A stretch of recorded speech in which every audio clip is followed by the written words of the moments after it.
స్వామి. So మరి ఇప్పుడు ఈ ఫామ్ హౌస్ దగ్గరికి హైదరాబాద్ వచ్చే దమ్ముందా?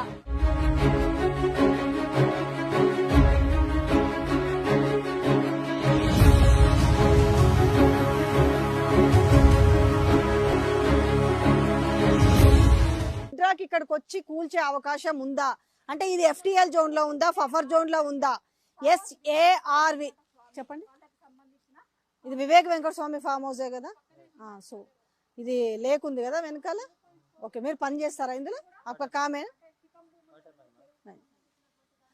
సో నేను చెప్పాను కదా, వీళ్ళు వచ్చి వాళ్ళ డ్యూటీ వాళ్ళు చేస్తుంటారు, అడుగుతుంటారు. ఇది వివేక్ వెంకట స్వామికి సంబంధించిన ఫామ్ హౌస్. ఇది చాలా మందికి తెలుస్తలేదు అసలు ఫామ్ హౌస్లో ఎవరికి లేవనుకుంటున్నారు రాజకీయ నాయకులకి. సో ఇవి రాజకీయ నాయకుల బడాబాబుల ఫామ్ హౌస్లు అని చెప్తున్నాము.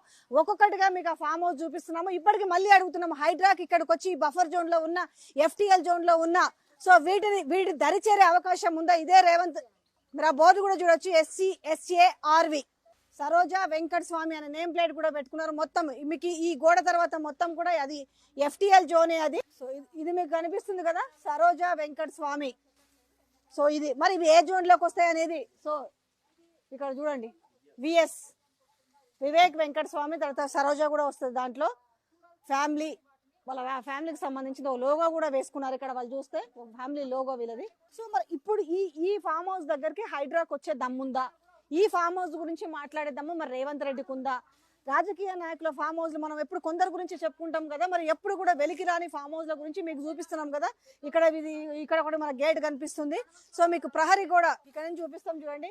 ప్రహరీ గోడ ఇది కూడా కనీసంగా ఏ వ్యక్తులకు కూడా కనిపించకుండా మీరు ఈ ప్రహరీ గోడ చూడండి. ఈ ప్రహరీ గోడ నుంచి వెనక ప్రహరీ గోడ మనకు వాటర్ కనిపిస్తుంది మీకు వెనక అటువైపు నుంచి. అంటే ఇదంతా కూడా వీళ్ళు ఏం చెప్పారు, ప్రతి దానికి నేను ప్రతి ఫామ్ హౌస్కి ఏదైతే చెప్తున్నానో నేను అదే మ్యాటర్ చెప్తున్నాను. ఏం చెప్తున్నాను మీకు, సో ప్రతి ఫామ్ హౌస్ గేట్ ముందుకు వచ్చి ధైర్యంగానే చేస్తున్నాం. ఎందుకంటే వాళ్ళలో వర్క్ చేసే వాళ్ళందరూ కూడా ఇమీడియట్లీ వాళ్ళకి ఇన్ఫర్మేషన్ ఇస్తున్నారు. మీరు వీడియో ఎందుకు తీస్తున్నారని అడుగుతున్నారు. నిజంగానే మరి లీగల్ అయితే వీడియో తీయడంలో తప్పేముండే, అసలు తీయకూడదా?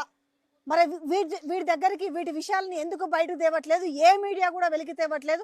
మరే ఇదే V6 వివేక్ స్వామికి పేపర్ ఉంది, మరే V6 న్యూస్ కూడా ఉంది కదా. మరి ఈయన మిగతాది హైడ్రా గురించి మాట్లాడుతున్నాడు, రాష్ట్రంలో జరిగే ఇవి జరుగుతుంది అది జరుగుతుందని రాస్తున్నాడు కదా.